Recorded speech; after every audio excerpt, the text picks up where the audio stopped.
दोस्तों, हम बात करते हैं, जैसे आवाज़ आई थी रूल ऑफ लॉ की।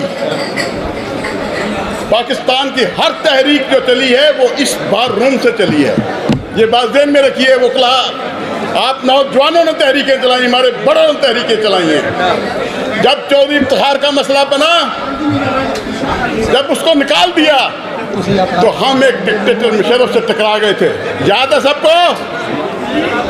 काजी फैज साहब, तुम भी याद रखो, अगर तुमने आइन की पासदारी ना की, जिस तरह डिक्टेटर ने निकाला था इसको चौधरी इफ्तिखार को, और हमने उसको लाके कुर्सी पे बिठाया था, हम आपको उठा के तुम्हारे घर पहुंचा देंगे। जेल में रखना, आपको आइन पाकिस्तान की पासदारी के लिए फैसले करने होंगे।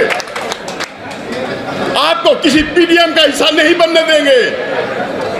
ये आज फौजी अदालतें बनी हुई हैं। कहता था कि ये क्योंकि प्रोसीजर बिल आ गया है, मैं इस बेंच पे नहीं बैठूंगा। और किस कानून के तहत तुमने बेंच बनाए हैं? अभी तक प्रोसीजर बिल का फैसला नहीं आया।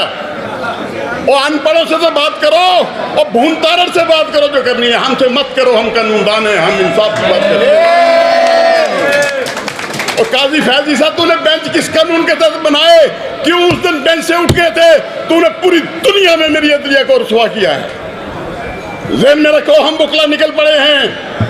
काजी फैजी साहब, होश करो, हम निकल पड़े हैं। अब हम रुकने वाले नहीं हैं।